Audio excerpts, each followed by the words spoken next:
Então, é isso aí. Lucas capítulo 10. Nós vamos ler um versículo do capítulo 10, o versículo 39. Lucas capítulo 10, o versículo 39. Nesse contexto de família, é importante a gente lembrar e não esquecer que passamos por uma pandemia. Fato esse que nunca tínhamos vivido. Quando veio aquele período do lockdown, fecha tudo, eu fiquei assim completamente chocado com a necessidade de ter que fechar a igreja da forma como ela foi fechada. Não era uma questão de não fazer culto, era fechar a igreja. E aquilo me doeu muito, não poder manter a igreja para pequenos grupos de oração, para preparar cestas básicas, seja lá o que fosse, aquela ideia de fechar a igreja me doía muito. Mas uma palavra naquele período me fez refletir. A palavra era assim: pastor, essa pandemia vai fazer com que as pessoas melhorem. Isso naquele período inicial do lockdown. Pastor, essa pandemia vai fazer com que pessoas melhorem. Bom, resumo da ópera: a pandemia passou e as pessoas pioraram. Não houve melhora nenhuma. As pessoas se tornaram mais egoístas, mais centradas em si mesmas, mais desumanas. No meio da pandemia, a gente viu gente aplicando vacina com seringa vazia. Tristeza. Era a cara da crueldade. A pandemia não melhorou ninguém. E aí veio esse período agora, ano passado, acho que quando começou a guerra entre Ucrânia e Rússia. E aí algumas pessoas me procuraram e disseram: pastor, a guerra, as tragédias da guerra, faz com que as pessoas melhorem. Elas se chocam com aquilo e melhoram. Bom, a guerra continua e as pessoas continuam piores. Nós tivemos no meio da guerra pessoas indo para a Ucrânia para fazer turismo sexual no meio da guerra. As pessoas não melhoraram porque nem pandemia e nem guerra tem o poder de melhorar pessoas. Só tem uma coisa que transforma o coração das pessoas: é o sangue de Jesus derramado sobre a vida delas. Apenas o poder de Jesus, apenas um encontro com Jesus. Você quer o bem para alguém, você quer uma vida transformada, apresenta para essa pessoa Jesus Cristo. Só Ele muda a realidade de pessoas. Nós vamos ler alguns textos e nesses alguns versículos nós vamos nos encontrar com uma personagem se encontrando com Jesus em situações diferentes. Maria, essa descrita irmã de Marta e Lázaro, ela só se encontra com Jesus 3 vezes. 3 vezes. A Bíblia só relata encontros de Maria com Jesus em 3 situações. Você não vê outra. Mas nessas 3 situações, nós percebemos Maria reagindo de uma maneira. Em cada um dos encontros, uma maneira de se relacionar com Jesus, uma maneira de se colocar diante de Jesus. E é sobre isso, e trazendo isso para o ambiente da família, eu gostaria de tratar com vocês nessa noite. Lucas 10, versículo 39. O texto diz assim: tinha ela uma irmã chamada Maria, e esta quedava-se assentada onde? Aos pés do Senhor, e a ouvir-lhe os ensinamentos. Eu não sei se você gosta de marcar, de grifar, de anotar, mas você pode grifar ouvir-lhes ensinamentos, ou ouvir seus ensinamentos.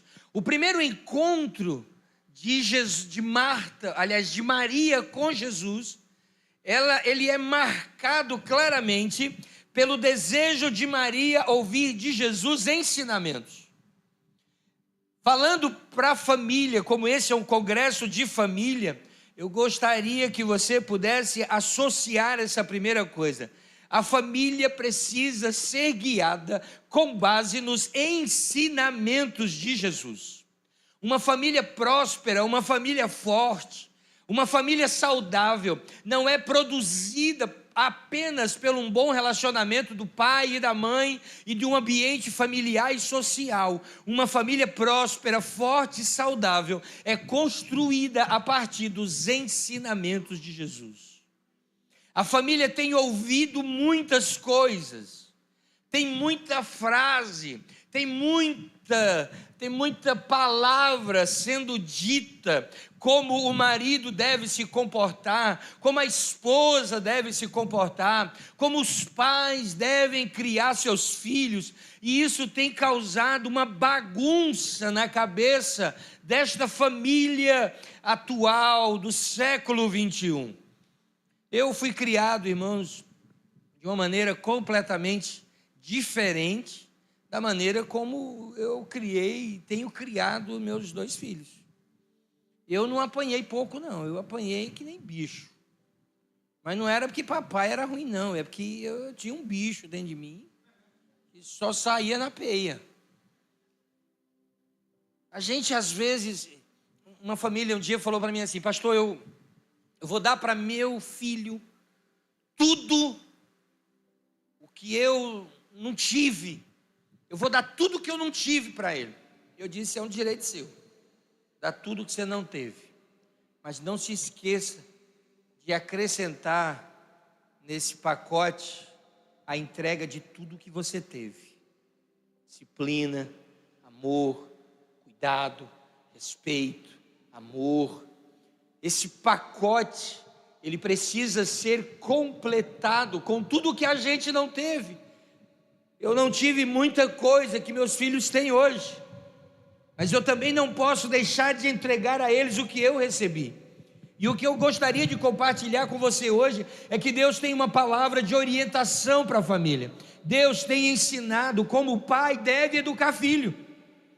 A palavra de Deus ensina como marido cuida de esposa e como esposa cuida de marido. Você não precisa ir para ninguém para que essa pessoa te ensine a cuidar da sua casa, porque o Senhor deixou registrado no melhor e maior manual para as nossas vidas como eu devo me comportar como marido e como pai. A palavra de Jesus nos traz ensinamentos. Preste atenção, Maria coloca-se diante de Jesus no primeiro encontro para ouvir ensinamentos. E eu quero fazer uma crítica, irmãos. Nós muitas vezes passamos pela igreja e não aprendemos. Entramos em culto e saímos de culto sem trazer mudanças que foram promovidas pela exposição da palavra. Deixa eu lhe perguntar, quantas horas de pregação você já ouviu só aqui? Essa igreja aqui tem 3 anos aqui, né? 3 anos. Quem está aqui desde o começo dessa igreja? Alguns aqui, glória a Deus. Quantas pregações vocês não já ouviram aqui? Quantas vezes vocês não já sentaram para o pastor Edinaldo ministrar a palavra ao seu coração? Quantas vezes nós fomos embora do mesmo jeito que viemos, sem levar em consideração claramente aquilo que ouvimos? Eu queria que você anotasse uma coisa: Jesus tem um manual, tem uma regra, e Ele tem um norte para que as famílias possam viver em paz. Você precisa procurar em Jesus respostas para tudo que você precisa em relação à sua família. Os problemas da família devem ser tratados aos pés de Jesus. Os problemas da nossa casa, os nossos traumas, os nossos relacionamentos precisam ser confrontados com a palavra de Jesus. O primeiro encontro de Maria com Jesus, Maria se joga nos pés de Jesus e diz: eu preciso aprender do Senhor. Eu preciso que o Senhor fale para que eu possa aprender a viver. Por isso, Igreja Ágape, como crentes, a sociedade espera mais de nós.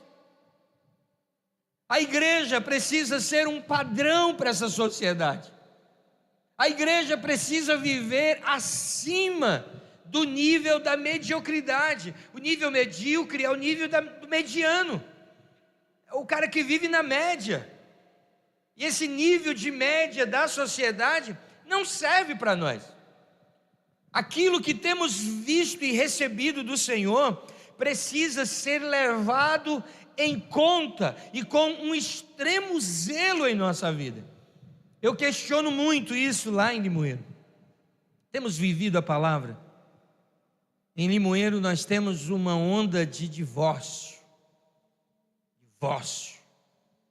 Você acha que é divórcio dos crédulos? Não, no meio dos crentes. Os crentes estão se divorciando. Estão cada vez mais duros à repreensão e ao conselho. Estão cada vez mais distantes da prática da palavra. Se colocando numa situação pela qual nenhum de nós devia passar. Nós temos um casal jovem lá na igreja. Ficaram casados quase 2 anos. Quase 2 anos. Quase 2 anos. É lua de mel ainda, 2 anos. 2 anos.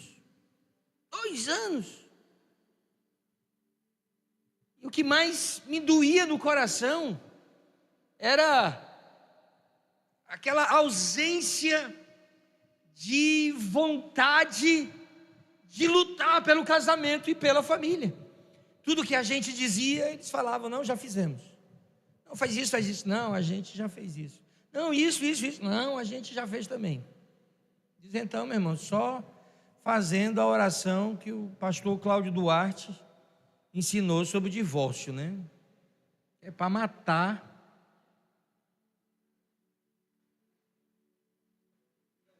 E levar. Algumas vezes, quando eles saíram do gabinete, eu falei para o Senhor, eu digo: Senhor, mata agora, porque eles ainda estão na tua casa, ainda são crentes.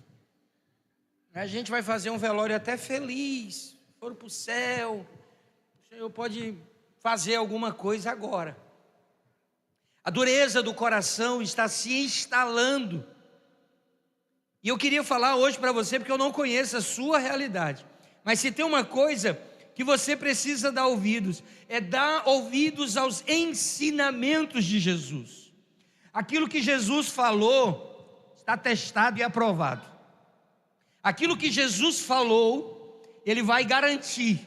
Então eu vou fazer. Eu e ela passamos por muitos problemas nesses 29 anos, mas a gente decidiu que não ia se separar. A gente vai se ajustar, a gente vai melhorar, a gente vai avançar, mas separar a gente não vai. E essa frase, não se separar, não pode ser apenas uma justificativa para não mudar. Não, a gente vai mudar, a gente vai corrigindo os nossos erros. Nós vamos permanecer. E batemos os 29 anos, e no ano que vem a gente completa 30. E vamos fazer uma festa, e eu vou levar ela para Paris. Porque o que é um homem sem uma conta, sem um carnê para pagar, né? E eu sem uma fatura alta de cartão, um homem sem uma dívida é só um menino. Então eu vou pegar essa daí. A minha mulher já está falando ali. Perguntar o que, minha filha? O que é? Desde quando eu prometo, quando a gente completou 10 anos. Quando eu completei 10 anos, eu falei: minha filha, com 20 eu te levo para Paris. Aí o tempo passa ligeiro, irmãos, é impressionante, ó, um pulo. Quando eu pisquei, estava dando 20. Falei: não vai dar 20, mas com 25 vai dar certo. Como você sabe, o tempo passa voando, e os 5 anos, ainda pegou 2 anos de pandemia, e quando nós chegamos em Limoeiro, estava fechando um ciclo desses anos aí. E aí ela falou assim: você lembra que tem uma promessa vencendo? Né? E eu me fiz de doido, eu disse: promessa?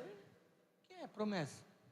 Ela disse: uma torre. Eu disse: não, mas me lembrei. Corri para um amigo da cidade e disse: meu irmãozinho, me diga uma coisa, onde é que aqui em Limoeiro do Norte tem uma torre grande, uma torre. Os caras disseram, a torre da Rádio Vale. Eu corri para lá, passei em casa, peguei ela e disse, bora ali. Ela disse, para onde? Eu disse, bora ali, lembra de uma promessa? Ela disse, que promessa? Eu disse, numa torre. Ela disse, que torre? Eu disse, não se faça de doida, bora para a promessa. Irmãos, ela sabia que não era a Torre Eiffel. Nós paramos do lado da torre da Rádio Vale. E eu disse, olha aí. Ela disse, olha aí o quê? Eu disse, estou pagando minha promessa. Ela disse, não dá, meu filho. Primeiro, aqui não é Paris. E segundo, essa daí não é a Torre Eiffel. Eu disse, minha filha, torre é torre. Cada um solda de um jeito. Amarra e pinta de uma cor. Ferro é ferro. Demos um beijo. E aí eu achei melhor jogar para frente a promessa. E agora é para ano que vem. Não sei nem quanto é, o euro está aos absurdos. Estou tentando tirar e levá-la para outra cidade. Tipo Morada Nova, Quixeré, que é do lado, Russas, um turismo. E para completar, eu falei para ela, eu digo, olha, nos 28 anos de casado, eu fiz um texto na internet para ela. Um texto bem romântico. No final do texto eu coloquei assim, está faltando te mostrar o exterior, mas o interior tu já conheces bem. Não agradei, mas rimou e eu fiz a minha festa. 29 esse ano e o ano que vem, Torre Eiffel. Crê em Deus Pai. Crê em Deus Pai. Crê em Deus Pai. Arranja alguém aí, quem sabe aqui no meio tem alguém. Eu quero que você entenda que o que sustentou a gente em 29 anos, sustenta você. Em 29 anos não fomos sustentados porque nós somos melhores ou conhecemos mais do que você. Em 29 anos, eu já estou profetizando que só é em outubro, o que nos sustentou é a mão poderosa de Deus, sua palavra, sua graça, sua misericórdia, o desejo de permanecer andando debaixo da palavra e da verdade dele. Não esquece, aos pés de Jesus, a primeira coisa que você precisa é dos ensinamentos de Jesus. Jesus quer nos ensinar a viver, a casar, a criar nossos filhos. E precisamos fazer isso à luz da palavra de Deus. Você entendeu? Ensinamento de Jesus. Ouça o que Jesus tem a dizer. Nós tivemos um problema com a nossa filha, alguns anos atrás, e uma psicóloga falou para a Sirlene, eu não estava na hora, e ela falou para a Sirlene que o problema que a nossa filha estava vivendo, nós precisávamos deixar ela viver o que ela estava vivendo. E tanto eu quanto ela decidimos que não. Nós não vamos deixar. Nós não vamos deixar porque fere aquilo que Jesus falou. Porque não é isso que o Senhor tem para a vida dela. E nós decidimos em casa lutar pela vida dela. Em oração, em palavra, teve dias difíceis, teve dias que eu não queria nem ir para a igreja. Ficar em casa para mim era um bom remédio, ficar recluso ali, tratando o meu coração diante daquele problema. Eu perguntava o que eu vou fazer na igreja? O que eu vou falar para os irmãos, se eu não estou conseguindo falar para minha filha? Se ela não está entendendo, como é que eu vou falar para a igreja entender? Foi tempos difíceis, mas eu garanto uma coisa para você: o Deus que nos deu vitória, dá vitória para a sua vida, dá vitória para a sua casa, para a sua família. Ele é poderoso para fazer. Você só precisa ir aos pés do Senhor. Toda boa família precisa estar aos pés do Senhor para ouvir do Senhor os seus ensinamentos, porque Ele falou, Ele fala e Ele falará aos nossos corações. Ele continuará falando a nossa vida. A primeira coisa que eu queria que você gravasse é: Jesus tem tudo para nos ensinar, e os seus ensinamentos estão acessíveis para nós. Deus te entregou uma casa, lute por ela. Lute por ela. Seu casamento não é perfeito, o meu também não é. Você acha que eu tenho um casamento perfeito? Que eu não tenho dias difíceis? Que a gente não bate cabeça lá em casa, não? Eu não sou anjo, nem sei voar. O casamento é igualzinho o seu. Não é porque eu sou pastor que a gente discute em línguas estranhas lá em casa, não. É estranha a discussão, não tem nada a ver com línguas estranhas. Tem hora que a gente olha para o outro e diz: meu Deus! E ela já disse uma vez: Senhor, me dá graça, porque se o Senhor me der força, eu mato. Então graça é o melhor. Mas a gente está lá. Eu fiz uma promessa agarrado nas mãos do pastor Otoniel, reverendo Otoniel, da primeira igreja presbiteriana de Fortaleza, onde nós casamos. O reverendo Otoniel pegou nas minhas mãos e disse: Edinaldo, você sabe que é até que a morte separe? Eu digo: eu sei. Ele disse: tem certeza? Eu digo: tenho certeza.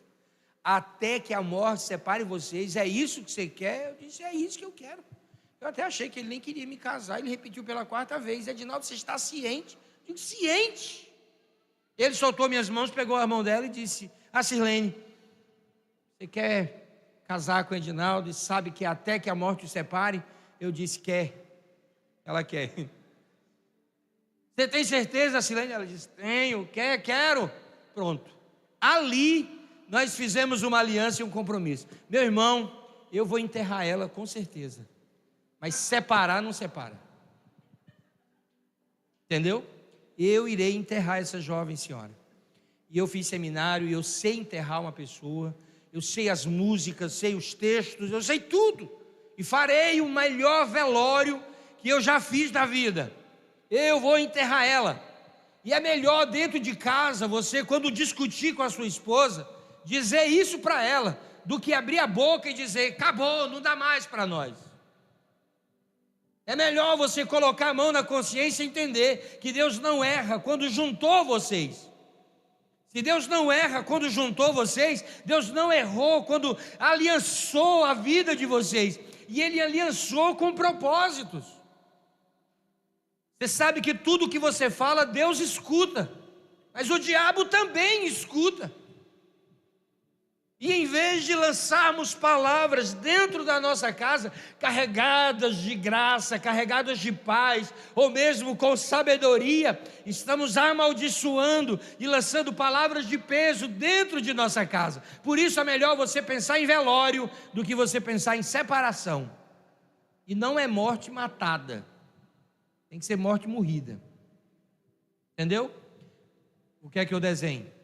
Pode morrer, mas eu não posso matar ela. Mas se o Senhor quiser levar, glória a Deus, leva. Não tem problema nenhum. Queridos, eu tenho uma aliança com ela.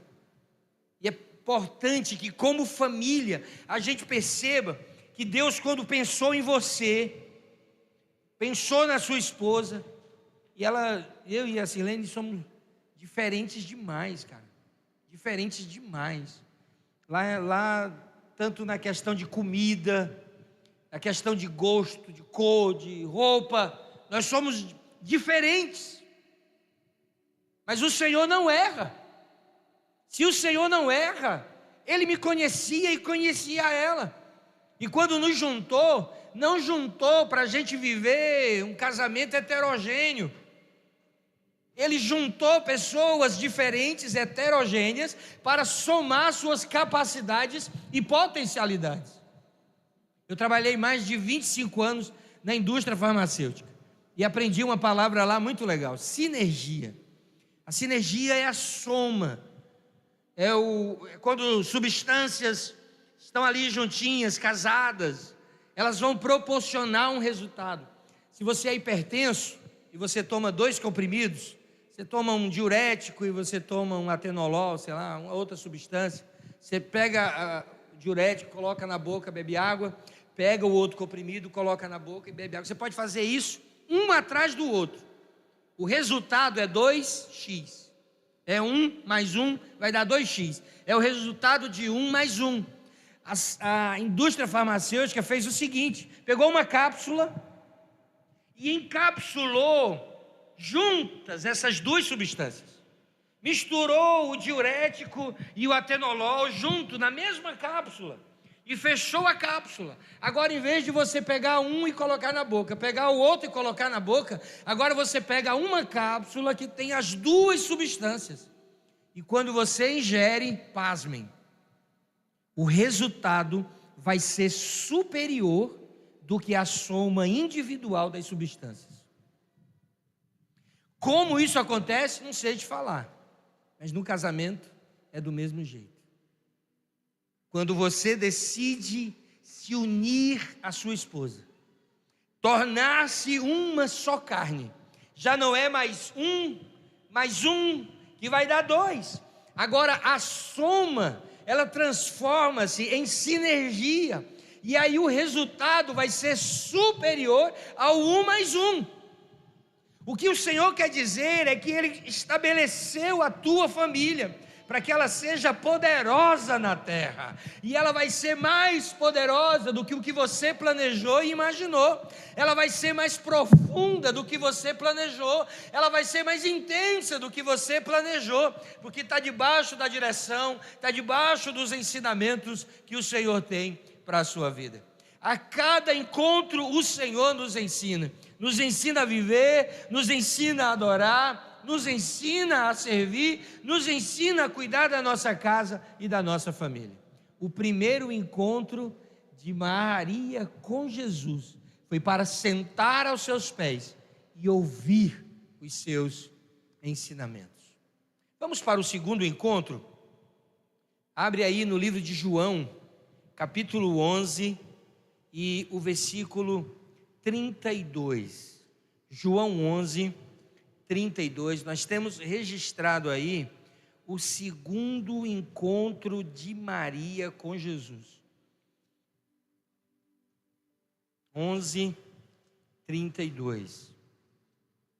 No primeiro encontro, Jesus entra, ela senta aos seus pés e o Senhor fala. No capítulo 11, versículo 32, Lázaro já tinha morrido. Jesus chega ali na casa de Maria, e vamos ler o versículo 32. Quando Maria chegou ao lugar onde estava Jesus, ao vê-lo, lançou-se-lhe aos pés. Ela tem o mesmo comportamento que ela teve no primeiro encontro.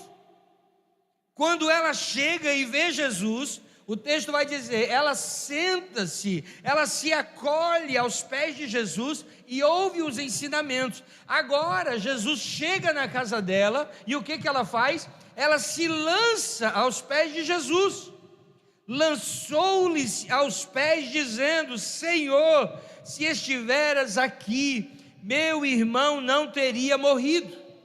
E aí eu queria que você anotasse aí, a primeira vez quando Maria vai para os pés de Jesus é para ouvir o quê? Ensinamentos, para aprender. A segunda vez, Maria vai para receber consolo. Aos pés de Jesus, na segunda oportunidade, Maria agora não vai receber ensinamento, Maria vai receber consolo. A situação que Maria estava vivendo era diferente da primeira. Havia todo um luto, havia todo um trauma, havia uma expectativa naquele momento. Por quê? Porque Jesus não tinha chegado dentro do prazo que a família pediu. Mas eu quero te tentar fazer com que você pense comigo uma questão. Veja que o que Maria vai dizer para Jesus: se estiveras aqui, meu irmão não teria morrido. Com base no que ela está dizendo isso? Por que ela está dizendo isso para Jesus? E eu quero te remeter para o texto de Lucas. Ela, enquanto estava sentada aos pés de Jesus, o texto não diz o que Jesus falou ali. O texto não esclarece o que Jesus pregou naquele encontro. As palavras que Jesus usou, os exemplos que Jesus usou, não foi dito. Mas eu vou te dizer uma coisa: alguma coisa que Jesus falou ali aqueceu o coração de Maria e encheu o coração dela de uma expectativa, que quando ela encontra Jesus, mesmo já tendo o seu irmão morto, ela olha para Jesus e diz: se o Senhor estivesse aqui, se o Senhor estivesse presente, algo teria feito, porque eu ouvi daquilo que o Senhor pode fazer. E eu queria te lembrar uma coisa: não adianta apenas você ter ouvido, mas é preciso que você continue lembrando e guardando em seu coração para os dias difíceis, porque quando o dia difícil bater em sua porta, você vai saber como você vai agir. Você vai falar para o dia difícil, você vai profetizar sobre a adversidade: eu creio no Senhor, se o Senhor for comigo, eu vencerei. Se a tua palavra é liberada sobre a minha vida, eu vencerei, porque eu já te ouvi. Você lembra do encontro de Jesus com Pedro, quando ele chega, que Pedro está ali lavando as redes em plena, talvez 6 da manhã ou 5 da manhã, ele voltou da pesca e não foi para casa, estava lavando as redes. Quando Jesus chega na praia, pede o barco de Pedro, Pedro empurra o barco um pouco para dentro, Jesus sobe do barco e o texto diz que Pedro continua lavando as redes. E enquanto Jesus fala, Pedro lava as redes, mas Pedro estava ouvindo aquilo que Jesus estava falando, e aquilo que Jesus estava falando estava alcançando o coração do pescador, a ponto tal de quando Jesus chegar para Pedro e diz: vamos lançar as redes, Pedro diz: sobre a tua palavra, sobre o peso da palavra, sobre aquilo que eu aprendi do Senhor. Meus irmãos, eu aprendi com o Senhor de que, apesar das lutas que eu estiver enfrentando, Ele vai estar comigo, que Ele não vai me deixar, que pode ser difícil, o tranco pode ser duro, mas Ele vai estar comigo. Isso o diabo não arranca de mim, não arranca. Em dias difíceis eu sei, eu posso contar com o Senhor, e muitas vezes é só com o Senhor que você vai poder contar. As palavras e os ensinamentos lá do primeiro encontro, e eu preciso que você compreenda, porque algumas coisas que Deus falou ao seu coração aqui nessa igreja, talvez tempos atrás, ou talvez ainda esse final de semana, eu não sei, mas coisas que o Senhor já falou ao seu coração, você precisa manter protegido. Lembre-se de uma coisa: quando a palavra de Deus diz que o diabo veio roubar, não está se referindo a seu dinheiro, seus bens e suas finanças, porque o que te torna rico de verdade não é o seu dinheiro, suas finanças e seus bens. O que te torna rico de verdade é você ter em sua vida a palavra de Deus. A palavra nos torna ricos e riquíssimos. Eu sou rico porque tenho a palavra do Senhor. Essa palavra é pérola, ela é tesouro encontrado. Eu encontrei esse tesouro e esse tesouro me fez uma pessoa rica. Quando o diabo quer roubar você, o que ele quer roubar de você é justamente a palavra. Porque se ele roubar de você a palavra, você ficou alguém sem nada. Você precisa guardar. Você sabe que Davi diz um negócio interessante. Davi diz assim: guardei no meu coração a tua palavra, para não pecar contra ti. O que Davi disse claramente a tua palavra é freio da minha vida, a tua palavra é árbitro na minha vida, a tua palavra é decisão na minha vida, a tua palavra é escudo na minha vida, a tua palavra é proteção para a minha vida. Ali nos pés de Jesus, a primeira coisa que Maria escuta é uma palavra de ensinamento. Mas no segundo encontro, ela vai receber de Jesus agora, não mais a palavra, agora ela vai receber consolo da parte de Jesus. E eu quero te dizer uma coisa: talvez a sua família esteja marcada por muitas dores, dores de palavras, e pense numa coisa que machuca nas famílias, são as palavras. E aí eu queria fazer um pedido à Igreja Batista Ágape de Natal. Cuidado com suas palavras. Cuidado com o que você fala no meio das suas crises. Cuidado com aquilo que você grita no meio da sua raiva. Cuidado com palavras que você direciona para os seus filhos no meio das suas decepções. Cuidado com as críticas que você sai falando, sabe por quê? Porque essas palavras, elas vão provocar dor e feridas. O nosso coração, ele não está preparado para esquecer essas palavras. Nós normalmente esquecemos a bondade que nos é feita. Se alguém te fez alguma coisa boa, o risco de você esquecer é muito grande. Porque a gente não guarda essas coisas não. Se alguém já te emprestou dinheiro e nem te cobrou, você já esqueceu. Pode, tem gente pensando aí, meu Deus, será que... Sei lá. Vai que foi, pode ter acontecido com você. Mas você sabe o que é a ceia? Para que Jesus nos convida à ceia? Ele diz lá: fazei isto em memória. Por que memória? Porque a gente é esquecido. E a ceia nos lembra que o que aconteceu não é fruto do que eu fiz, é fruto do que Ele fez. A ceia me traz à memória os grandes feitos do Senhor.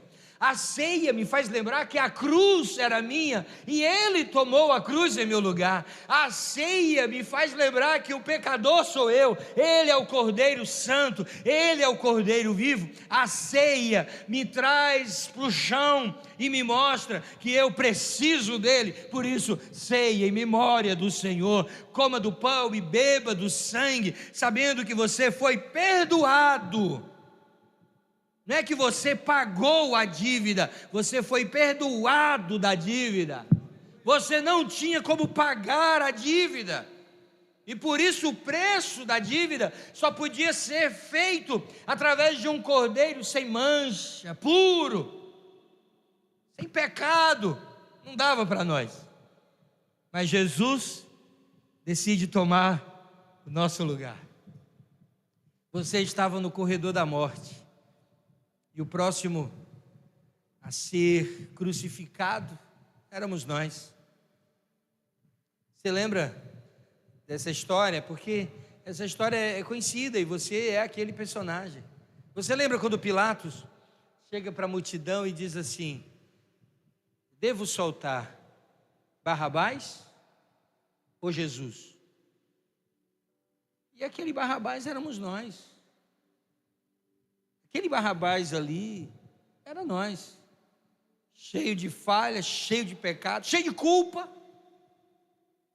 que foi salvo minutos antes de ser morto.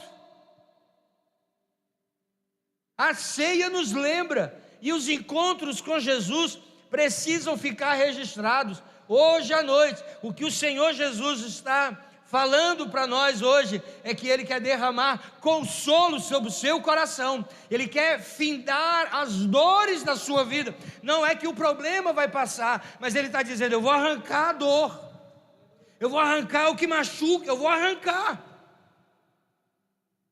O processo da saída ele vai continuar, mas Ele quer derramar consolo. Diga para alguém: o Senhor quer consolar a sua vida.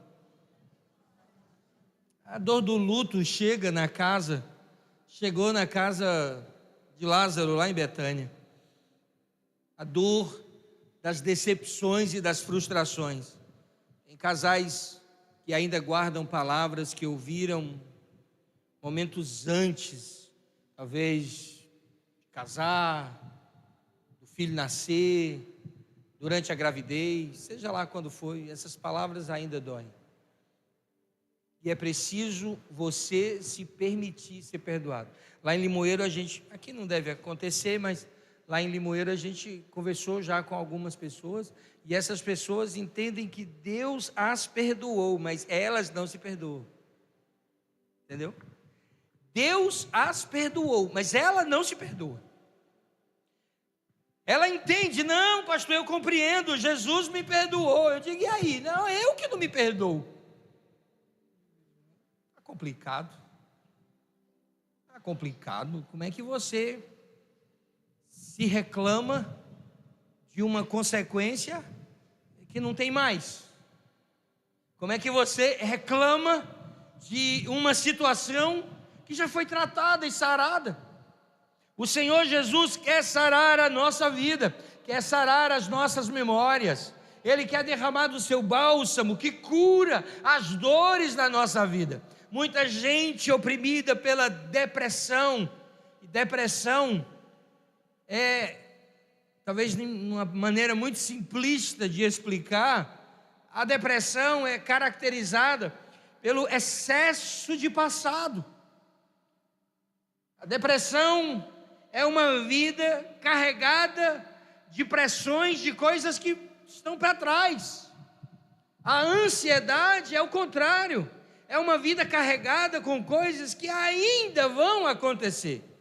Então, nem lá atrás e nem no futuro, ou vivendo lá atrás ou vivendo no futuro, a gente deixa de viver o presente. E o Senhor te trouxe para esse congresso para dizer para você que Ele é poderoso para sarar as dores que ainda estão presentes em seu coração.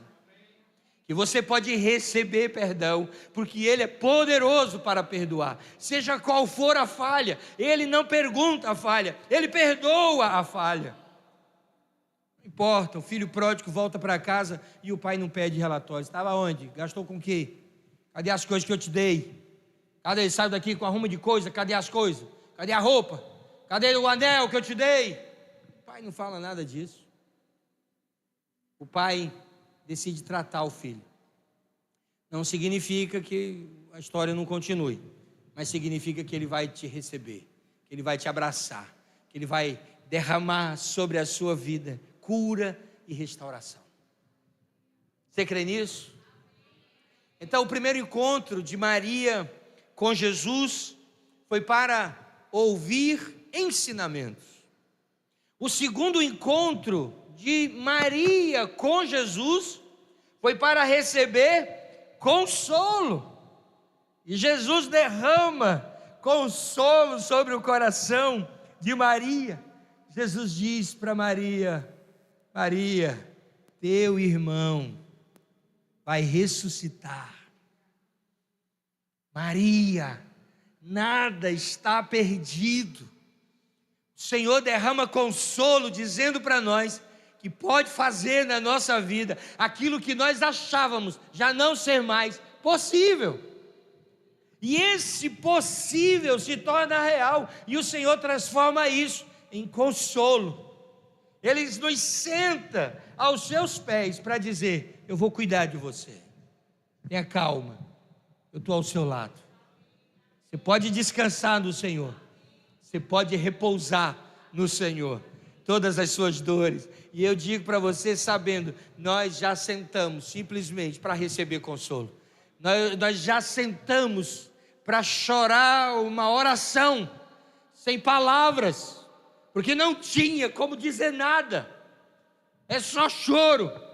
E você entender que enquanto você chora, o Senhor derrama consolo sobre a sua vida. O Senhor diz: eu estou aqui, eu estou aqui. Você achou que eu demorei, mas eu cheguei na hora certa, o tempo certo, Maria. Não é o tempo que você achava. A minha glória será manifestada, o meu poder será revelado, Maria.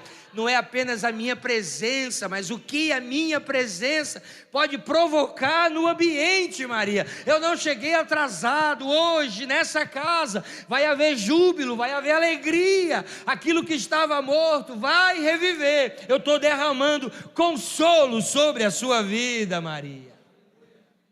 No primeiro encontro, ensinamento. No segundo encontro, consolo. Vamos para o terceiro e último encontro? Abre em João aí, capítulo 12, é só um capítulo à frente. E aí nós vamos ler o versículo 3.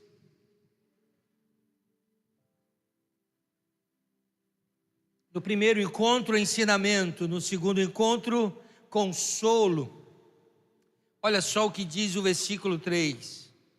Então Maria, tomando uma libra de bálsamo de nardo puro, muito precioso, ungiu os pés de Jesus. Lá está Maria de novo, aonde? No primeiro encontro, nos pés de Jesus. No segundo encontro, nos pés de Jesus. No terceiro encontro, e você? Isso.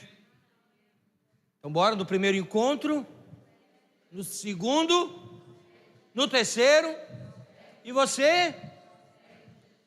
Uma receita simples. Eu lembro que lá em Fortaleza, uma época, minha filha, foi Camila, né, que se perdeu dentro da loja. Foi Arthur? Nem eu lembrava mais, eu decidi apagar esse. A gente foi comprar um tecido dentro de uma loja, Casa Blanca, lá em Fortaleza, e a Sirlene chegou para mim e disse assim: cuida dele. É sempre assim, essas broncas só sobram para a gente. Tá, vem tudo bem. Ela chegou e disse assim: dá uma olhadinha nele, olha ele, que eu vou só ali naquela prateleira ver não sei o quê. Eu disse: pode deixar, minha filha, aqui está sob controle, aqui. Você é doido perder um menino desse? Você é doido, né? Pode ir em paz. Meu irmão, menino, sabe como é menino, né? Cega. Meu irmão, eu olhei o preço do negócio aqui, quando eu baixei os olhos, cadê o menino? Eu disse: fala, meu Deus, o menino. E eu com medo de gritar: menino! E a mãe está na gôndola do outro lado, e ela ia descobrir que eu tinha acabado de perder o menino, né? Aí eu fiquei: Arthur, meu filho, Arthur. O Arthur bem pequenininho, eu: Arthur. E eu peguei o corredorzinho, eu disse: Arthur, meu filho, pelo amor de Deus, Arthur. Meu irmão, quando eu dobro a fileirinha lá, acabou o corredor lá, dou de cara com quem? Primeira coisa que ela me perguntou, eu disse: estou procurando. Me ajude a achar o nosso filho. Já embarguei a voz, já. A gente foi sequestrado. Um menino bonito, vocês vão levar o menino. Meu irmão, você não tem noção. Do mesmo jeito que eu estava aflito, a criaturinha também estava. Porque quando o segurança falou assim: é ele? Disse: glória a Deus, é meu filho. Quando ele soltou, o menino correu para meus pés. É a mesma coisa que acontece quando nós estamos aflitos, quando os nossos olhos se perdem, quando o nosso coração se perde. O desejo nosso é correr para os pés de Jesus. Porque, meu irmão, eu vou lhe dizer uma coisa: só Jesus para responder às orações, só Jesus para trazer paz para a sua vida, só Jesus te faz dormir em noites que palavra nenhuma resolve. Só Jesus chega na sua cama, chega na sua casa e você agarra com Ele só para ficar ali. Aos pés de Jesus é o lugar onde nós precisamos viver a nossa vida. Os pés de Jesus não pode ser um lugar de passagem. Os pés de Jesus precisam ser um lugar definitivo. Eu preciso viver a minha vida aos pés de Jesus. Eu não vou para os pés de Jesus só quando eu estou passando por problema. Lá é um lugar onde eu preciso morar, habitar. Você já leu o Salmo 91? Aliás, o Salmo 91, se você não preencher os requisitos do versículo 1, não leia o resto. Salmo 91 diz: aquele que habita. Se você não habita, pode parar por aí. O resto do Salmo não é para você. Você está lendo coisas que você está esperando: 1000 cairão ao teu lado, 1000 vai cair ao meu lado. Não vai, se você não habita.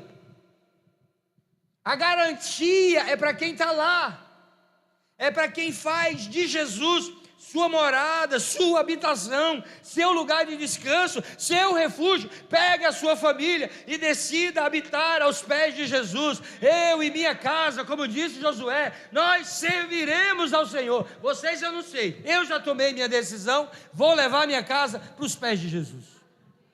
Você precisa, se tem um negócio que dá certo na família, é aos pés de Jesus. Lá é lugar bom para você estar com a sua família. Capítulo 12, versículo 3, Maria encontra-se novamente, acho que a gente pode dizer, no seu lugar favorito. E eu queria muito que você saísse daqui nessa noite, estabelecendo um lugar favorito para a sua vida. O lugar favorito é aos pés de Jesus. Eu quero estar lá. Como é bom estar lá. Maria pega um frasco de nardo puro, um perfume poderosíssimo. Alguns historiadores dizem que uma gota de nardo perfumaria um ambiente. Uma gota derramada perfumaria todo esse espaço aqui. Se colocado aqui uma gota de nardo, eu acho que nardo só pode ser comparado com aquele perfume da Avon, toque de amor. Quem riu deve conhecer. Papai usa esse bicho até hoje. E papai não usa toque de amor de modo racional, ele é selvagem. Papai faz uma covinha na mão, enche a covinha da mão com toque de amor, depois ele só faz assim, ó. E aí, ó. Quando falta algum canto, ele faz assim. Você não tem noção. Toque de amor era para ter sido usado como teste para Covid. Se você colocar na mão, não cheirou o Covid, com certeza, não tem como não sentir. Esses dias papai está muito gripado, e minha irmã colocou no grupo da família, né? Dos irmãos, na verdade, né? Papai está com suspeita de Covid. Aí o Erinaldo colocou assim, leva para fazer o teste. Eu digo, não precisa. Ele tem toque de amor em casa. Manda ele cheirar. Se ele disser, não estou sentindo, já pode iniciar a medicação. É Covid. Para a glória de Deus, o homem sentiu. Estou sentindo. Tem jeito. Nardo puro. Algo que invadia o ambiente. Uma gotinha resolvia. Sabe, tem hora que a gente precisa ir para os pés do Senhor para ouvir ensinamento, para ser consolado. Mas Maria, no último encontro que ela tem com Jesus, ela decide ir para honrá-lo. Simplesmente honrar. Simplesmente entregar tudo. Maria, nesse texto, vai mostrar para nós como deve ser a nossa vida quando decidimos honrar o Senhor Jesus. No versículo 3, o que ela vai dizer, o texto vai dizer, é que ela ungiu os pés de Jesus com nardo. Ela derrama nardo. Ela pega a vasilha com o perfume e derrama sobre os pés de Jesus. Ela não bota uma gota, ela unge. Ela lava os pés de Jesus. Ela podia derramar uma gota, mas ela decide derramar mais que uma gota. Eu posso fazer o mínimo, mas eu também posso decidir fazer tudo. Lembre-se de uma coisa, Jesus não quer muito de você. Ele quer tudo, e é diferente. Ele não quer muito. Eu vou fazer muito. Ele não quer muito, ele quer tudo. E você só terá 100% de Deus quando Deus tiver 100% de você. Você está querendo 100% de Deus, dando para Ele 1%. Não vai ter. Não vai receber. Você está querendo mais sem entregar mais. Não vai. À medida em que você dá, você recebe. Quanto mais você entrega, mais Ele te dá. Quanto mais você vai, mais Ele preenche. Quanto mais você se esvazia, mais de Deus tem dentro de você. Você precisa aprender a honrá-lo nos encontros. O último encontro de Maria com Jesus é o encontro que nós precisamos fazer com nossa família. Nossa família precisa honrar o Senhor, honrar os seus ensinamentos, honrar toda a graça, toda a bondade que Ele tem derramado sobre a nossa vida. Lembre-se de uma coisa: Jesus não faz acepção de pessoas, mas faz acepção de comportamento. Os que me amarem, eu os amarei. Aquele que se aproxima, ele não tem água para quem quer, ele tem água para o sedento. Se você deseja água, ele vai dar água. Aquele que bater, a porta vai abrir. Ele faz acepção de comportamento. Então, se você abre a boca no meio da adoração para dizer: Senhor, eu quero mais do Senhor, escute Deus dizendo: eu também quero mais de você. Eu quero que a sua vida honre, eu quero que a sua família honre, eu quero que a sua casa seja motivo de honra para o nome de Jesus. Eu quero que as pessoas que passem na rua olhem para a sua casa e dizem: aí mora uma família de crente que honra Jesus. Pensa num povo bom. Não adianta botar essas mandingas gospel nas portas dos apartamentos. Casa consagrada a Jesus. E panela voando lá dentro. Não adianta. Não adianta essas coisas não. Sabe? Deixar a Bíblia aberta no Salmo 91 na sala. Só pega poeira. Não afasta nada. Eu tenho um negócio que se aqui alguém faz, reveja. É Bíblia no painel do carro. Torando no sol. Torando no sol. A Bíblia toda desgastada. Aquela Bíblia está abandonada ali, tomando sol a vida inteira, nunca foi aberta. Ela está ali para afugentar mal olhado. Mal olhado do quê? Normalmente é carro velho. Não é não? Você já viu uma Bíblia largada no painel de um Corolla? Não. É Brasília, Kombi, Chevette, Corcel, caminhão velho, é por aí. Eu não vou nem dizer os outros modelos. Bota, filho.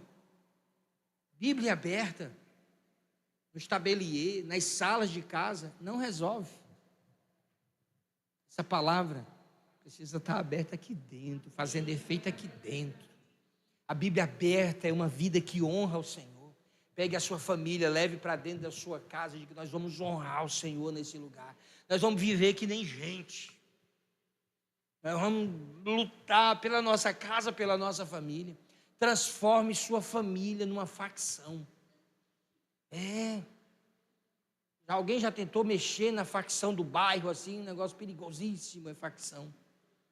A gente nem fala de facção, com medo da facção. Ninguém diz nem o nome da facção. Sua família devia ser uma facção. Ninguém mexe em nós estamos unidos. A gente está junto, a gente virou um purê de batata. A gente se emendou, a gente está unido no mesmo propósito. A gente serve ao Senhor Jesus. Deixa eu fazer uma pergunta. Onde você trabalha, o povo sabe que tu é crente? O povo sabe que tu congrega na Ágape de Natal? O povo já sabe onde é que você congrega? Sabe do seu pastor? Você já contou um testemunho para ele do que Deus fez na sua vida? Ou você só conta desgraça? O pessoal diz que notícia ruim corre. Por que você não faz correr uma notícia boa? Por que você não chega no comercial da sua empresa e diz assim: tem uma notícia boa aí? Eu não bati a cota não, mas Jesus morreu na cruz por nós, glória a Deus. Pelo menos uma boa notícia, seu chefe vai ficar mais ou menos contigo. Pelo menos se demitir, sabe que demitiu um crente, né? Cheio de Jesus, mas vai ser demitido do mesmo jeito. Você precisa unir, meu irmão. Você precisa pegar o que você está vivendo, o que você está ouvindo, e levar para a sua vida. O que eu vou escutar aqui do pastor Edinaldo, não ele, eu vou fazer alguma coisa. Lá em Limoeiro a briga é essa. Meu irmão, você não precisa estar aqui se você quer só ouvir. Se você quiser ouvir pregação, você economiza você assiste Hernandes Dias Lopes quando você chegar em casa, prega muito melhor do que eu, sobre família. O pastor Edinaldo me trouxe para cá, mas vocês podiam estar escutando Josué Gonçalves. Só chegar em casa e você tem material e imaterial. O nosso problema não é de comida. Nosso problema é fome. O que está faltando é fome. A gente tem muita comida e pouca fome das coisas de Deus. Pouca fome de viver aquilo que temos recebido e ouvido. O pastor de vocês é alguém que eu gostaria que morasse em Limoeiro e que congregasse na Gileade. Aliás, pastoreasse a Gileade. Me daria a honra sentar lá para ouvi-lo. Aí, ó, ai, glória a Deus, está bem pertinho. Não, em Tabuleiro, não, vou deixar em Limoeiro mesmo. Se você pegar essas palavras e fazer que nem Maria fez. Maria diz: eu vou levar o meu melhor. Eu vou derramar o meu melhor aos pés do Senhor. Eu queria te convidar a entregar o teu melhor ao Senhor. Sua família, seus bens, entrega o melhor, dá o teu melhor. Nunca dê menos do que isso. Entrega o teu melhor sorriso, tua melhor adoração, sua melhor oração. O Senhor merece o seu melhor. Esse negócio de dar qualquer coisa para Deus, Deus não recebe qualquer coisa. Ele não é Deus que recebe. Eu vou fazer para Deus, vou fazer de qualquer jeito, Ele recebe. Isso não é bíblico. Ele não recebe qualquer coisa. Ele recebe o seu melhor. Aquilo que você entrega. Você sabe que Deus não escuta louvor, que nem a gente, né? Você sabe disso, né? Deus não está lá no céu, no seu trono, ouvindo você cantar aqui, né? E dizendo: eita, que voz bonita, canta bem. Ele não se impressiona com isso. Ele não diz assim: rapaz, o louvor da Ágape está uma bênção, que só para cantar legal, gostei. Ele chama o anjo e diz assim: tu viu? Melhoraram. Então bem agora, ó. Vocês viram o baterista da Ágape? Bom. Não. Cara, Deus não escuta louvor assim. O louvor é uma oferta. Como toda oferta, ela é levada ao altar. Em cima do altar, ele é queimado. E o que o Senhor recebe é um cheiro suave de adoração. O que entra no trono da glória é um aroma. É quando Deus faz e diz: estão me adorando. Há uma adoração acontecendo. Por isso eu queria encerrar para você nessa noite, encerrar esse tempo, esse primeiro momento, dizendo para você isso. Maria teve a última oportunidade. E Maria disse: eu não sei se Jesus entrar aqui de novo. Eu não sei se eu vou ter outra oportunidade como essa. Eu não sei se Jesus vai entrar aqui em casa 10, 15 vezes ou mais. Essa pode ser a última vez. Então eu vou fazer uma coisa. Eu vou honrá-lo com o melhor que eu tenho. Me dá o nardo. Eu vou ungir os pés dele. Ele não pediu para ungir os pés, mas eu vou ungir. Eu vou para os pés dele dessa vez, não para aprender, nem para receber consolo. Dessa vez eu vou apenas para honrá-lo com o melhor que eu tenho. Eu quero derramar nardo sobre os seus pés. Eu quero derramar o bom perfume em seus pés. Nós temos um caso lá em Limoeiro de uma família que houve uma ruptura dramática. O marido estava chegando em casa e foi assassinado na porta de casa. E nós estávamos na igreja, a filha dele estava na igreja, nós íamos começar um evento na igreja, a esposa estava em casa, a sua filha estava na igreja. Quando a notícia chegou na igreja: pastor, aconteceu agora. Pegamos e corremos para lá. Quando nós chegamos lá, encontramos a esposa sentada no chão. E quando ela nos viu, ela disse assim: pastor, eu queria pedir algo para Deus. Eu falei: o que você queria pedir para Deus? Ela falou assim: eu queria pedir mais tempo. Eu queria pedir mais tempo com Ele. E nós tivemos que dizer para ela que já não era possível. Não. Que o Senhor iria consolar, que que o Senhor ia tratar, mas que o Senhor não ia dar mais tempo, que Ele tinha dado tempo determinado, que Ele era soberano. E falei para consolar o coração, da maneira como sentia que podia consolá-la, mas para ela não dá mais, para ela não tem mais tempo, mas para você tem, para você tem, e você pode corrigir coisas hoje. Os encontros de Maria com Jesus são transformadores, reveladores e transformadores. Eu aprendi, eu recebi consolo e eu o honrei, porque eu não sabia se eu teria outra oportunidade. Talvez você tenha vindo para cá e não entregou o seu melhor louvor, achando que amanhã você vem e canta melhor, ou entrega melhor.